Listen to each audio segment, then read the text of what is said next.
Hello friends, SK career academy में आपका स्वागत है। आज हम पढ़ेंगे क्लास 10th की फिजिक्स। इसमें पढ़ेंगे दर्पण के बारे में। अब तक हमने प्रकाश और प्रकाश के परावर्तन के बारे में अध्ययन किया था। आज हम पढ़ेंगे दर्पण के बारे में। तो आइए देखते हैं दर्पण किसे कहते हैं। उस चमकदार तल को दर्पण कहते हैं जिसमें प्रकाश का नियमित परावर्तन होता है, मतलब लगातार परावर्तन होता है। अगर प्रकाश की किरण डाली जाए तो उसमें लगातार परावर्तन होता रहे, उस तल को दर्पण कहते हैं। और जिस तल से यह परावर्तित होता है उसे परावर्तक तल कहते हैं। तो आइए देखते हैं इसको परिभाषित किस प्रकार करेंगे। उस चमकदार तल को दर्पण कहते हैं जिससे प्रकाश का नियमित परावर्तन होता है, मतलब लगातार परावर्तन होता है। दर्पण के चमकदार तल को परावर्तक तल कहते हैं। दर्पण का जो चमकदार तल होता है उसे हम परावर्तक तल कहते हैं। मान के चल रहे हैं ये हमारा कोई दर्पण है, इसका जो चिकना भाग होता है जिससे प्रकाश परावर्तित होता है, इस तल को क्या कहते हैं? परावर्तक तल कहते हैं। क्लियर है? अब देखेंगे दर्पण के प्रकार। दर्पण कितने प्रकार के होते हैं?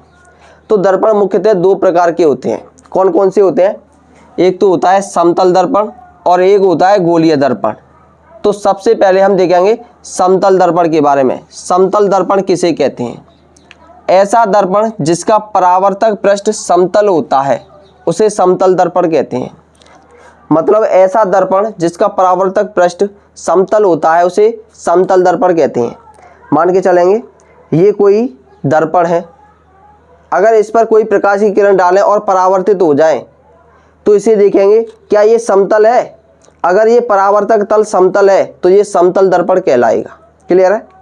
जैसे ये हमारा दर्पण है, क्लियर। इस पर जब हम प्रकाश की किरण डाल रहे हैं तो ये परावर्तित होती हुई उसी माध्यम में वापस आ रही है। तो जिस पृष्ठ से ये परावर्तित हो रही है उसको देखेंगे कि क्या ये समतल है। हाँ, ये समतल है। तो ये पूरा दर्पण कैसा कहलाएगा? समतल दर्पण कहलाएगा। मतलब जिस तल से ये परावर्तित हो रही है अगर वो समतल है तो वह समतल दर्पण होता है। अब देखेंगे समतल दर्पण द्वारा प्रतिबिंब का बनना। मतलब समतल दर्पण से प्रतिबिंब किस प्रकार बनते हैं। इसका पहला पॉइंट है प्रतिबिंब आभासी एवं सीधा बनता है। पहला पॉइंट है प्रतिबिंब आभासी और सीधा बनता है। मान के चलेंगे हमारे घर में जो दर्पण लगे होते हैं उसमें अगर हम अपना चेहरा देखते हैं तो आभासी बनता है और सीधा बनता है। आभासी का मतलब होता है जिसे हम किसी पर्दे पर नहीं उतार सकते हैं, और सीधे प्रतिबिंब का मतलब ये होता है जैसे कि मान के चलेंगे ये व्यक्ति सीधा खड़ा हुआ है और ये हमारा दर्पण है, तो दर्पण के अंदर जो प्रतिबिंब बनेगा वो व्यक्ति भी सीधा दिखाई देगा। क्लियर है?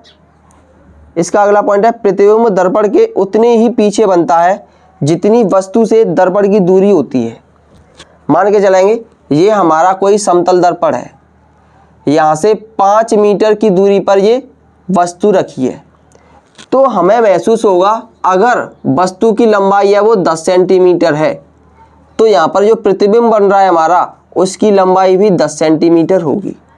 जैसे ये व्यक्ति है, अगर ये 5 फुट का है तो ये दर्पण के अंदर जो प्रतिबिंब बन रहा है उसकी भी लंबाई 5 फीट ही होगी। क्लियर है? और अगर यहाँ से ये 5 मीटर की दूरी पर बन रहा है तो ये भी 5 मीटर की दूरी पर ही बनेगा।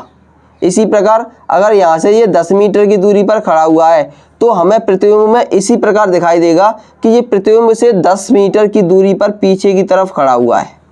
क्लियर? इसका नेक्स्ट पॉइंट है इसमें वस्तु का दायां भाग बायां तथा बायां भाग दायां प्रतीत होता है। मान के चलेंगे अगर हम दर्पण के सामने खड़े हुए हैं और अगर हम अपना दायां हाथ दिखाएं जैसा कि ये दिखा रहा है, क्लियर, तो दर्पण में खड़े हुए व्यक्ति यानी कि हमारा प्रतिबिंब ऐसा दिखाई पड़ता है कि वो अपना बायां हाथ दिखा रहा है। जैसे कि ये दिखा रहा है, अगर इसको दिखाएं तो हमें लगेगा कि ये वाला दिखा रहा है, और इसके अनुसार ये कौन सा दिखा रहा है? ये वाला। क्लियर? अगर हम दायां हाथ दिखाते हैं तो हमें महसूस होता है कि वो अपना बायां हाथ दिखा रहा है, और बायां हाथ दिखाते हैं तो हमें महसूस होता है कि वो दायां हाथ दिखा रहा है। इसी प्रकार अगर यहाँ पे देखें तो ये दायां पैर उठा रहा है और ये अपना कौन सा पैर उठा रहा है? बायां पैर कहते हैं। नेक्स्ट है गोलीय दर्पण। गोलीय दर्पण किसे कहते हैं? एक ऐसा दर्पण जिसका परावर्तक पृष्ठ गोलीय हो। कैसा हो? गोलीय हो, वह दर्पण गोलीय दर्पण कहलाता है। एक बार फिर से आपको बता दूं कि परावर्तक पृष्ठ किसे कहते हैं? ऐसा पृष्ठ जिससे प्रकाश की किरणें परावर्तित हो जाती हैं, उस पृष्ठ को परावर्तक पृष्ठ कहते हैं। एक बार फिर से देखेंगे, गोलीय दर्पण किसे कहते हैं? एक ऐसा दर्पण जिसका परावर्तक पृष्ठ, मतलब जिससे प्रकाश परावर्तित हो जाए, वह पृष्ठ गोलीय हो, वह गोलीय दर्पण कहलाता है। क्लियर है? गोलीय दर्पण दो प्रकार के होते हैं, नंबर 1 अवतल दर्पण और नंबर 2 उत्तल दर्पण। तो आइए देखते हैं इसको किस प्रकार लिखेंगे। सबसे पहले पढ़ेंगे गोलीय दर्पण। एक ऐसा दर्पण जिसका परावर्तक पृष्ठ गोलीय होता है। कैसा होता है? गोलीय होता है, गोलीय दर्पण कहलाता है। गोलीय दर्पण दो प्रकार के होते हैं, नंबर 1 अवतल दर्पण और नंबर 2 उत्तल दर्पण। सबसे पहले देखेंगे इसमें अवतल दर्पण कि अवतल दर्पण किसे कहते हैं। ऐसा गोलीय दर्पण जिसका परावर्तक पृष्ठ अंदर की ओर होता है, उसे अवतल दर्पण कहते हैं। मतलब ऐसा दर्पण जिसका परावर्तक पृष्ठ धंसा हुआ होता है, उसे हम क्या कहते हैं? अवतल दर्पण कहते हैं। नेक्स्ट देखेंगे उत्तल दर्पण। उत्तल दर्पण किसे कहते हैं? एक ऐसा दर्पण जिसका परावर्तक पृष्ठ बाहर की ओर निकला हुआ होता है, उस दर्पण को हम उत्तल दर्पण कहते हैं। तो आइए देखते हैं इसको किस प्रकार परिभाषित करेंगे। ऐसा गोलीय दर्पण जिसका परावर्तक पृष्ठ बाहर की ओर उठा हुआ होता है, बाहर की ओर उठा हुआ है, उत्तल दर्पण कहलाता है। क्लियर है?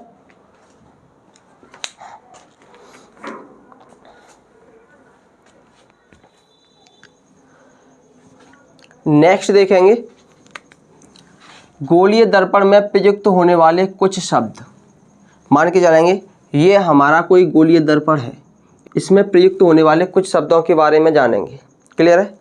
मान के चलेंगे ये हमारा कोई गोलीय दर्पण है, इसके बारे में कुछ विशेष जानकारी लेंगे। जैसे कि ये हमारा वक्रता केंद्र है, ये मुख्य फोकस है, ये दर्पण का ध्रुव है, ये वक्रता त्रिज्या है, ये फोकस दूरी है, ये द्वारक है, इनके बारे में जानेंगे। क्लियर?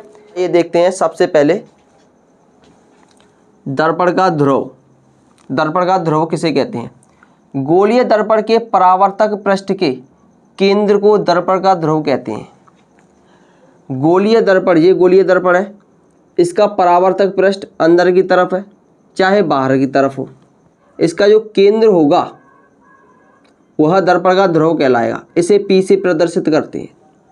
फिर से देखेंगे गोलीय दर्पण के परावर्तक पृष्ठ, गोलीय दर्पण है, इसका परावर्तक पृष्ठ ये है, चाहे अंदर हो या बाहर हो, इससे कोई मतलब नहीं है, लेकिन उसका जो केंद्र होता है यही दर्पण का ध्रुव कहलाता है।